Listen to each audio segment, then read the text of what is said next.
नमस्कार शेतकरी मित्रांनो, मी ज्ञानेश्वर पाटील तुम्हा सर्वांचे पुन्हा एकदा आपल्या यूट्यूब चॅनलवरती स्वागत करतो।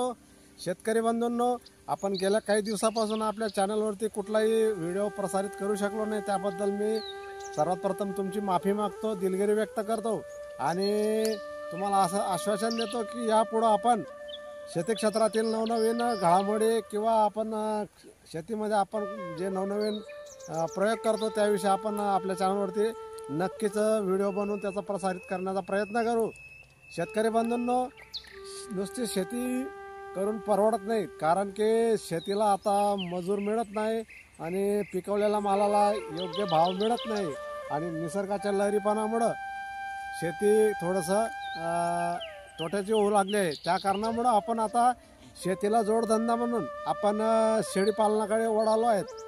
शेती प्लस शेळीपालन, मग शेळीपालनासाठी चारा व्यवस्थापन करणं हे पण खूप गरजेचं असतं। बघू शकता तुम्ही, हे आपण गायीसाठी आपल्याकडे बैलजोडे होती, त्यांच्यासाठी आपण एक गिन्नी गवताची लागवड केलेली होती।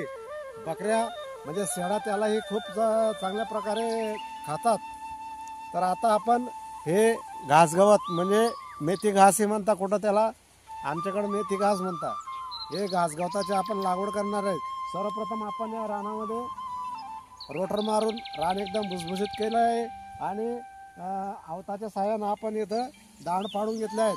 त्यानंतर आपण हे बी असं आपण शिपडणार आहेत। शेतकरी मित्रांनो, दक्षता घ्यावी, जर तुम्ही मेथी घास लावत असाल तर मेथी घास हे वरच्यावर असं शिपडलं गेलं पाहिजे। त्यानंतर आपण दातेरी फावड्याच्या साहाय्यानं आपण त्याला असं हळूवार थोडंसं मिक्स करायचं आणि मागून लगेच पाणी सोडायचं, म्हणजे हे बी दक्षता घ्यावी की जास्त खाली खोल गेलं नाही पाहिजे, म्हणजे त्याचं उगवण क्षमता ही कमी होऊन जाते। त्यामुळे हे बी वरच्यावर थोडंसं मातीत थोडंसं कालवून आणि मागून पाणी सोडलं की ते चांगल्या प्रकारे उगवून येतं।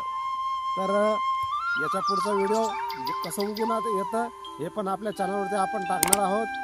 तत्पूर्वी तुम्ही जर अजूनपर्यंत आपल्या चॅनलला सबस्क्राईब केलं नसेल तर चॅनलला सबस्क्राईब करा। धन्यवाद।